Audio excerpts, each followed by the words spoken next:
My name is Dr. Subhashree Patil. I'm a consultant diabetologist. I'm practicing in Andheri East, Mumbai. The topic I'm going to talk today, or the abstract or my data, what I wish to present here is about understanding gender specific patterns in glycemic control. Now, we all know that when it comes to glucose control, gender does matter. There is a significant gender difference that exists between the glucose control and it impacts when it comes to treatment in women of type 2 diabetes. We all don't know the exact reason why there are gender differences, but the most likely causes are there is a difference in fat distribution, hormonal influences, and slower glucose metabolism. We also see when it comes to glucose regulation and hypoglycemia, the incidence is more notable in women as compared to that of men.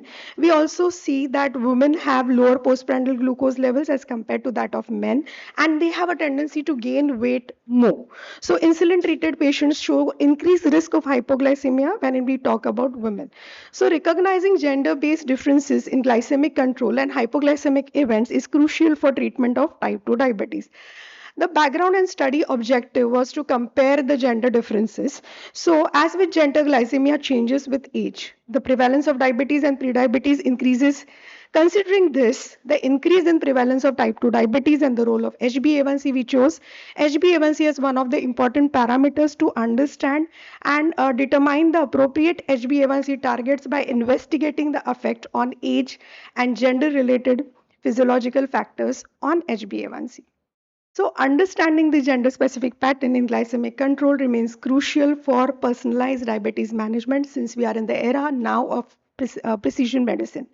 The analysis aims to enhance the understanding of how these factors influence diabetes management and our treatment strategies. So, the methodology that we have employed is we have studied the HbA1c trajectories in relation to age and gender in type 2 diabetes patient. Approximately 591 type 2 diabetes patients were analyzed using advanced machine learning. The primary outcome measured was HbA1c control, and we stratified it gender based. Female, more or less, men and female ratio remained the same. 45% were women, and men about 54.51%.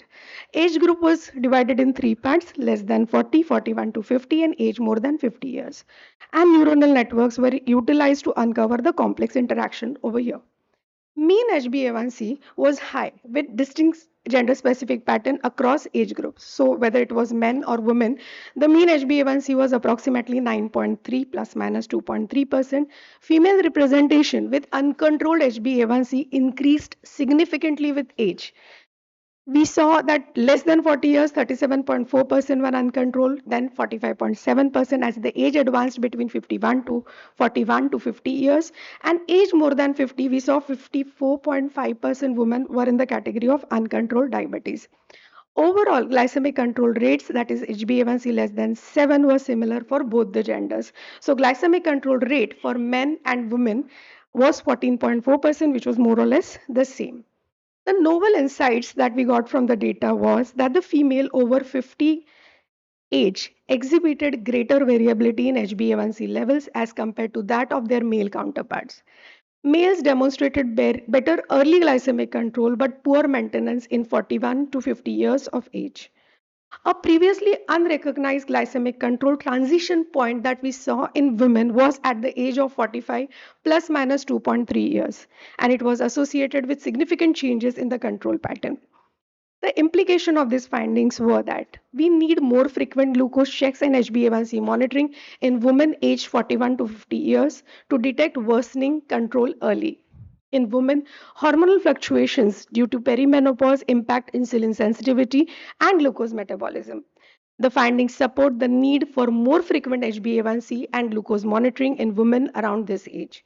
An early intervention here would prevent worsening of glycemic control and reduce the long-term complications. The key findings was there are different HbA1c trajectories and they are identified across age group using this machine learning. Female representation increases with age. Higher glycemic variability in women more than 50 years of age linked to perimenopausal changes. Males show better early control but poor maintenance. Critical glycemic transition point in women was age of 45, indicating a shift in control pattern. Potential clinical impact: we need more targeted gender specific interventions to improve diabetes management when it comes to diabetes control in women. So, to conclude the whole discussion here, in women, what we see is higher glycemic variability in elderly women, transition point aged around 45. In men, better and early glycemic control and decreased glycemic maintenance in middle aged men.